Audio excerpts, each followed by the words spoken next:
জুলাই গণঅভ্যুত্থানে রামপুরায় কার্নিশে ঝুলে থাকা যুবককে গুলি এবং দুজনকে হত্যা মামলার রায় দিয়েছেন আন্তর্জাতিক অপরাধ ট্রাইব্যুনাল। এতে সাবেক ডিএমপি কমিশনার হাবিবুর রহমান সহ ৩ জনকে মৃত্যুদণ্ড এবং দুজনকে বিভিন্ন মেয়াদে কারাদণ্ড দেওয়া হয়েছে।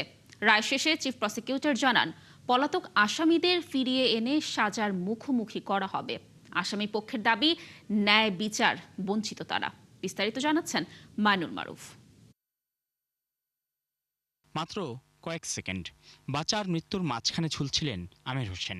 প্রসিকিউশনের ভাষ্য, ২০২৪ সালের ১৯ জুলাই রামপুরায় সংঘর্ষের সময় প্রাণ বাঁচাতে একটি নির্মাণাধীন ভবনে উঠে কার্নিশে ঝুলে পড়েন তিনি। তখন ভবনের উপর উঠে তাকে লক্ষ্য করে ৬ রাউন্ড গুলি করে পুলিশ।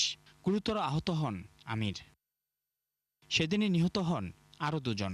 নাতির শরীরে গুলি ভেদ করে দাদিও গুলিবিদ্ধ হন। নাতি মুসা বেঁচে গেলেও প্রাণ হারান মায়া। আর জুমার নামাজ শেষে বেরিয়ে গুলিতে নিহত হন নাদিম। এই ২ ঘটনায় মানবতাবিরোধী অপরাধের মামলায় সাবেক ডিএমপি কমিশনার হাবিবুর রহমান, তখনকার খিলগাঁও জোনের অতিরিক্ত উপকমিশনার রাশিদুল ইসলাম এবং রামপুরা থানার ওসি মশিউর রহমানকে মৃত্যুদণ্ড দেন ট্রাইব্যুনাল। এএসআই তরিকুল ইসলাম ভূঁইয়াকে যাবজ্জীবন এবং এএসআই চঞ্চল চন্দ্র সরকারকে ২০ বছরের কারাদণ্ড দেওয়া হয়েছে রায়ে।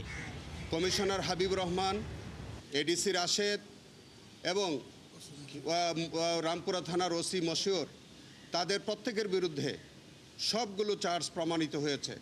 যে চার্জ ছিল মায়া ইসলামকে গুলি করে হত্যা করা, নাদিম ইসলামকে গুলি করে হত্যা করা, মুসাকে গুলি করে আহত করা এবং আমির হোসেনকে গুলি করা, এই সবগুলো চার্জ তাদের ৩ জনের বিরুদ্ধে প্রমাণিত হয়। সকল চার্জে তাদেরকে আজকের মাননীয় ট্রাইব্যুনাল মৃত্যুদণ্ড দিয়েছেন।